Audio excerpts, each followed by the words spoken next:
Welcome back to the Self-Care Zone podcast. My name is Brett, Director and Self-Care Consultant at the Self-Care Zone. And if you listened to last week's episode about the hidden cost of burnout, you might have felt uncomfortable. Good, because today we're going even deeper. And this is a reminder, if you haven't yet listened to last week's episode, I invite you to go back and listen to the hidden cost of burnout and then come back here. We're talking about something that nobody wants to acknowledge, but everybody is experiencing. What happens when leaders themselves are burnt out? And here's the uncomfortable truth. Burnt out leaders don't just struggle personally. They create burnt out teams, toxic cultures, and organizations that hemorrhage talent and money. If you're in leadership and you're exhausted, cynical, running on autopilot, or feeling like you're just going through the motions, this episode is for you. And it might be one of the most important conversations we have this year. Burnt out leaders are everywhere, and most of them don't even realize it. They think they're just tired. They tell themselves it's just a busy season. They believe that pushing through is what leadership looks like. They're convinced that if they just get through this quarter, this project, this recruitment crisis, then they'll rest. But that moment never comes because there's always another crisis, another deadline, another urgent priority. Here's the paradox. The qualities that often make someone a good leader are the exact same qualities that make them vulnerable to burnout. You care deeply about your work and your people. You take responsibility seriously. You want to get things right. You feel accountable for outcomes. You push yourself to meet high standards. These aren't weaknesses, they're strengths. But without boundaries, without self-awareness, without genuine support, these strengths become the rope that you hang yourself with. And here's what makes leadership burnout particularly dangerous. They're not just affecting yourself. Your burnout cascades through your entire organization. Let's talk about what burnt out leaders actually look like, because it's not always obvious. It doesn't always look like someone having a breakdown. Sometimes it's much more subtle. Maybe you're making decisions from a place of exhaustion rather than strategy. You're reactive instead of proactive. You're putting out fires constantly because you don't have the energy to prevent them. Perhaps you've become cynical. That optimism and vision that you once had has been replaced by a kind of grim realization. You find yourself thinking, what's the point? More than you'd like to admit. Your patience is shot. You're snapping at people that don't deserve it. Small mistakes feel like massive failures. You're micromanaging because you don't trust that things are going to get done properly, even though deep down, you know that's not fair or accurate. You might be avoiding difficult conversations because you just don't have the capacity for another emotional interaction. So problems fester, performance issues don't get addressed, conflicts simmer under the surface. Or maybe you've gone the other way. You're completely checked out emotionally. You're going through the motions, ticking boxes, but there's no real engagement. You've become the very thing that you swore you'd never be. A disengaged leader just collecting a paycheck. Now here's where it gets really serious. Your team knows. They might not name it as burnout, but they feel it. They notice when you're distracted in meetings, when your decision-making becomes erratic, when you're present physically, but absent mentally, when your usual warmth and encouragement disappears. And it affects them in profound ways. First, they lose psychological safety. If you're irritable, unpredictable, or emotionally unavailable, your team stops feeling safe to take risks, admit mistakes, or bring problems to you. They start hiding things, working around you rather than with you. Secondly, they lose direction. Burnt out leaders often struggle with clarity and consistency. Your team might get mixed messages, shifting priorities, or a lack of clear guidance. This creates confusion, rework, and adds to their own stress. Thirdly, they absorb your stress. Emotions are contagious, especially in leadership. Your anxiety becomes their anxiety. Your cynicism becomes their cynicism. Your exhaustion becomes their exhaustion. And fourth, they start leaving. Your best people, the ones with options, they'll go first. Because talented people don't stay in environments where leadership is struggling and nothing's changing. So let's address the elephant in the room, the martyrdom complex that exists in leadership. There's this unspoken belief that good leaders sacrifice themselves for their teams, that caring means carrying everything, that strength means never showing vulnerability or admitting that you're struggling. This is absolute rubbish, and it destroys leaders and organizations. Martyrdom isn't leadership. It's self-destruction dressed up as dedication. Real leadership is sustainable. It's about creating systems and cultures where everyone, including you, can thrive long term. It's about modeling the behavior that you want to see, which includes self-care, boundaries, and asking for help. When you sacrifice your well-being, you're not being noble. You're being reckless with the most important resource your organization has, which is you in the best capacity to lead. Now, I know what some of you are thinking. That all sounds lovely, but I don't have time to rest.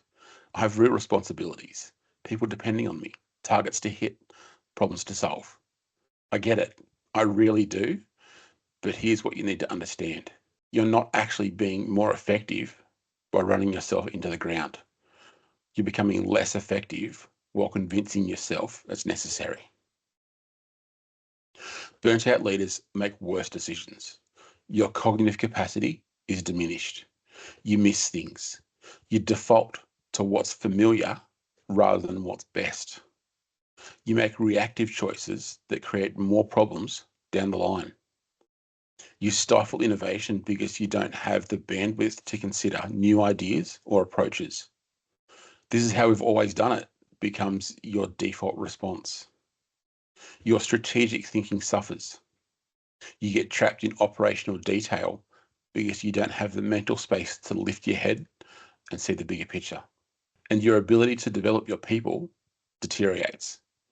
Mentoring, coaching, providing thoughtful feedback, these require energy and a presence that you no longer have. So while you're telling yourself you're doing what's necessary, you're actually compromising the very things that make you an effective leader. One of the biggest barriers to addressing leadership burnout is that leaders don't ask for help. And there are some predictable reasons why. There's shame. You think you should be able to handle this. Other people have it harder. You're supposed to be strong. There's fear. What if admitting you're struggling affects how people see you? What if it's used against you? What if it undermines your authority? There's isolation. Many leaders, especially in senior levels, don't have peers that they can be genuinely vulnerable with. Everyone's performing competence and you feel you can't break character. And there's often a lack of support structures. Your organization might talk about well-being for staff, but there's no equivalent support or acknowledgement that leaders need it too. But here's the truth. Asking for help is not weakness.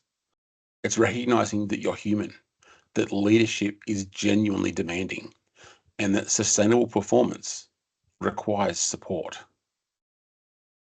If you're recognizing yourself in this episode, the question becomes, what do you actually do about it? First, you need to get honest. Stop minimizing. Stop telling yourself you're fine when you're not. Stop believing that rest is coming after the next milestone. Name what's happening.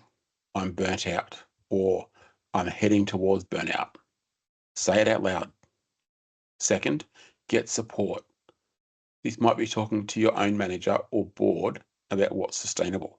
It could be working with a coach or therapist who understands leadership challenges. It might be connecting with other leaders who get it. Third, audit your workload ruthlessly. What are you doing that doesn't actually need to be done by you? What could be delegated, automated, or just stopped altogether? Where are you holding on to control because of anxiety rather than necessity? Fourth, rebuild boundaries. What are your non-negotiables? When will you not check your emails? What time will you actually leave work? When will you take a proper break? Write these down and treat them like the critical priorities that they are.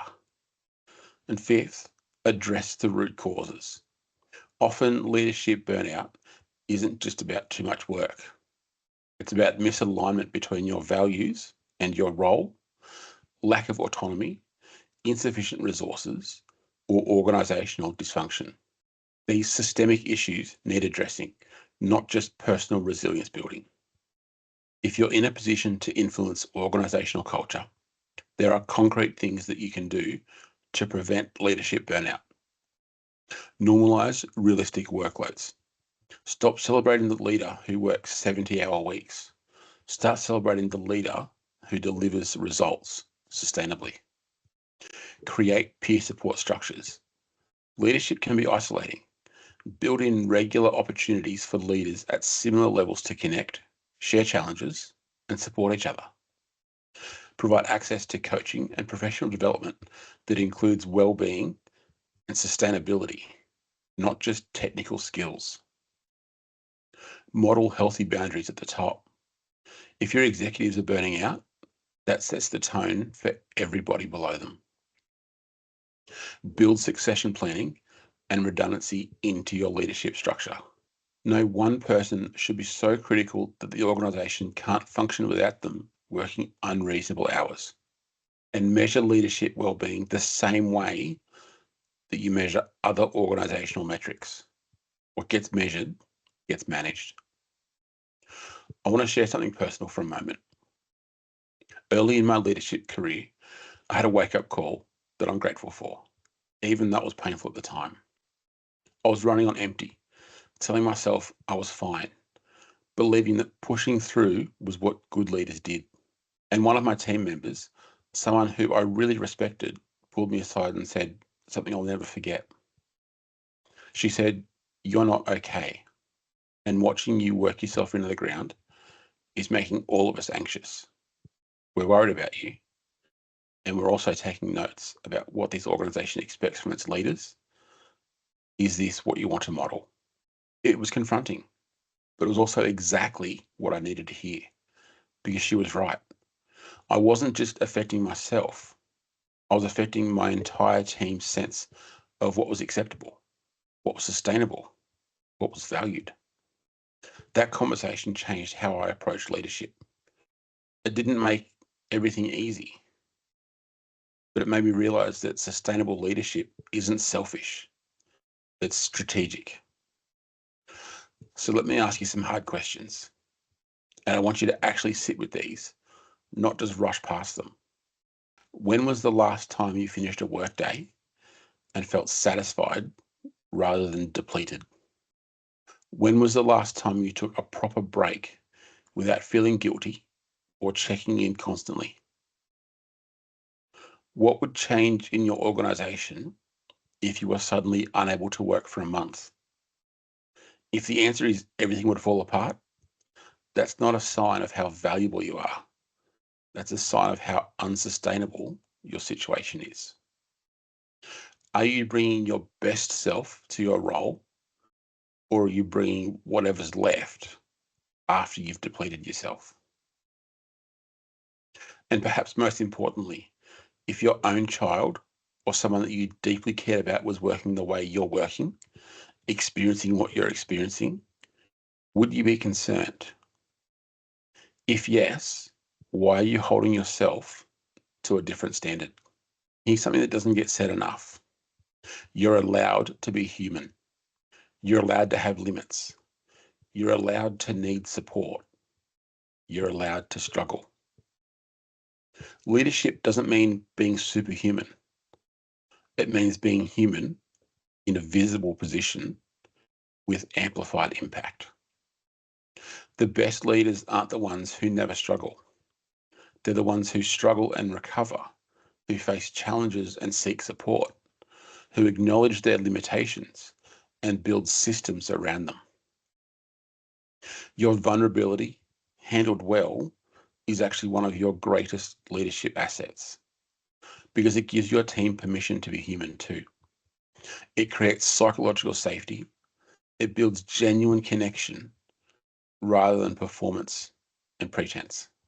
If you're burnt out or heading there, please hear this. Recovery is possible. You don't have to resign or have a breakdown or wait until you crash. Start small. Pick one thing this week. Maybe it's having an honest conversation with someone that you trust. Maybe it's blocking out one afternoon for actual rest. Maybe it's saying no to one commitment. And if you're in a position to support other leaders, check in properly. Create space for honest conversations. Challenge the martyrdom narrative. Advocate for sustainable leadership practices. The stakes here are high. When leaders burn out, organizations suffer, teams suffer, clients and customers suffer, and leaders themselves suffer in ways that can have long-term impacts on their health, relationships, and careers. But it doesn't have to be this way. Leadership can be demanding and sustainable, challenging and rewarding, high impact and healthy. It requires intention, support, and systems. It requires organizations that value sustainability as much as productivity. It requires leaders who are willing to be honest about their struggles and advocate for what they need. If you're a leader listening to this and recognizing that you need support, that your organization needs to do things differently, I want you to know that help is available. The work I do through the Self-Care Zone includes programs specifically designed to support leaders and build sustainable leadership cultures. Because addressing burnout isn't just supporting frontline staff. It's about ensuring that the people leading those teams are resourced, resilient, and able to lead effectively long term. Whether that's leadership training on psychological safety, building peer support systems, or comprehensive culture change partnerships, there are pathways to create something better. If you want to explore what this can look like for you and your organization, reach out.